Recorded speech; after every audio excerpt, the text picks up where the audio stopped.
Korban pencurian mesin kopi di Aceh Tengah, Aceh justru ditetapkan polisi sebagai tersangka dan terancam hukuman 1 tahun 6 bulan penjara. Di Medan, Sumatera Utara, korban pencurian juga ditetapkan sebagai tersangka oleh polisi.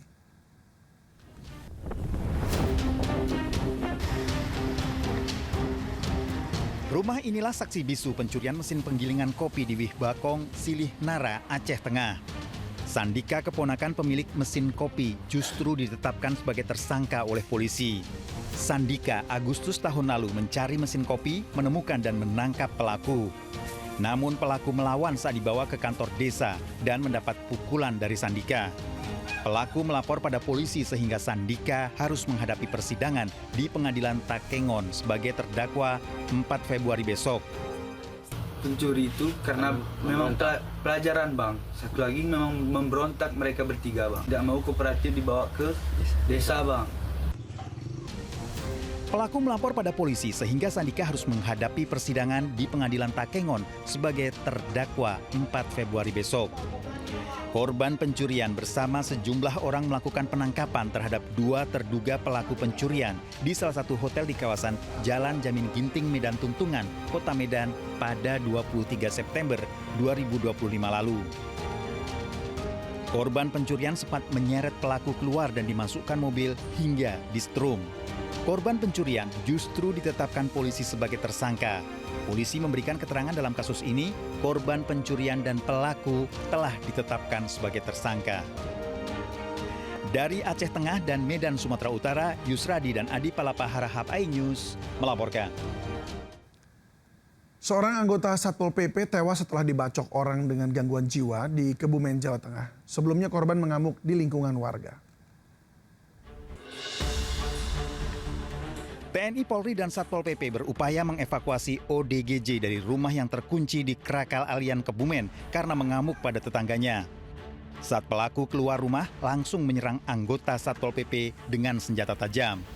Korban dilarikan ke rumah sakit sementara anggota lain mengevakuasi pelaku.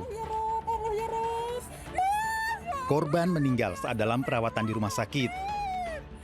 Tidak tertolong karena memang pendarahannya yang luar biasa. Polisi mengumpulkan keterangan saksi dan korban telah dimakamkan keluarga.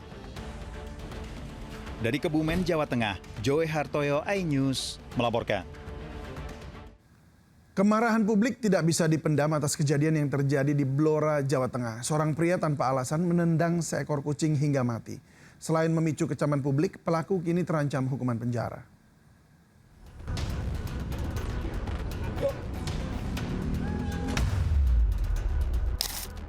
Seekor kucing yang sedang dituntun pemiliknya tiba-tiba ditendang oleh seorang pria. Tanpa alasan, tanpa peringatan, pria ini mengarahkan kakinya ke arah kepala kucing. Sempat bertahan hidup selama hampir seminggu, kondisi kucing terus memburuk dan akhirnya si kucing mati akibat luka yang ia derita. Peristiwa yang viral di media sosial ini membuat publik geram karena kekerasan dilakukan terbuka di ruang publik. Polisi telah memeriksa pelaku dan hasilnya perbuatan pelaku masuk dalam tindak pidana. Dalam KUHP baru pasal 337 jelas menekankan bahwa menyakiti atau melukai hewan tanpa tujuan yang patut adalah suatu kejahatan. Pelaku bisa diancam penjara maksimal 1 tahun dan jika perbuatan itu menyebabkan hewan mati, maka ancaman pidana bertambah menjadi 1,5 tahun. Kasus ini menjadi peringatan kepada setiap orang bahwa kekerasan terhadap hewan bukan hal sepele. Hukum harus ditegakkan agar kekejaman terhadap satwa tidak terus dianggap biasa dan rasa kemanusiaan tidak semakin tumpul. Tim Liputan iNews melaporkan. Ya pemirsa, informasi berikut jadi peringatan bagi Anda yang punya hewan peliharaan agar selalu mengawasi. Di Bandung, Jawa Barat, gerombolan anjing peliharaan menyerang seorang bocah di Bandung hingga terluka.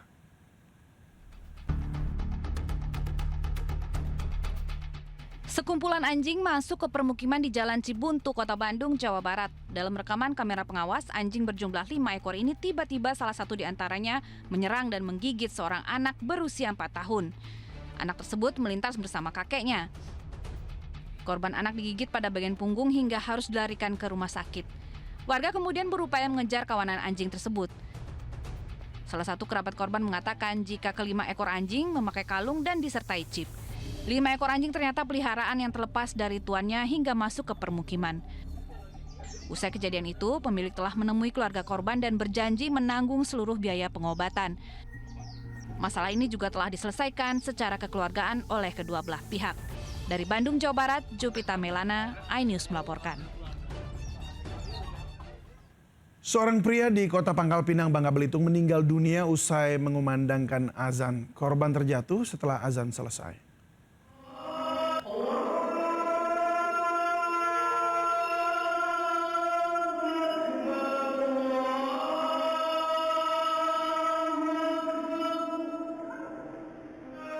Seorang ketua Dewan Kemakmuran Masjid Al-Ihsan Pangkal Balam, Kota Pangkal Pinang, meninggal dunia usai kumandangkan azan sholat Isya.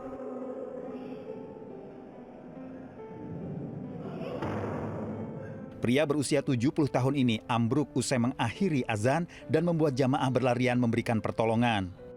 Namun, korban telah meninggal dunia. Jemaah membawa almarhum ke rumah sakit. Dari pertama sampai akhir kalimat la ilaha illallah, beliau jatuh dan sakaratul mautnya pada saat jatuh. Jenazah korban telah dimakamkan keluarga. Dari Pangkal Pinang, Bangka Belitung, Haryanto, iNews melaporkan.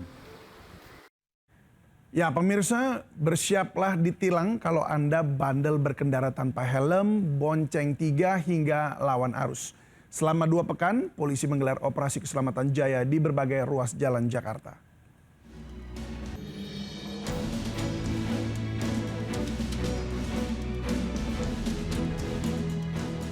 Puluhan pengendara terobos lampu merah, tidak pakai helm dan tidak pakai plat nomor langsung diganjar tilang etle mobile dalam operasi keselamatan jaya di kawasan Halim Lama Jatinegara, Jakarta Timur. Digelar selama 14 hari mulai Senin kemarin, operasi ini menyasar pelanggaran terkait keselamatan berkendara.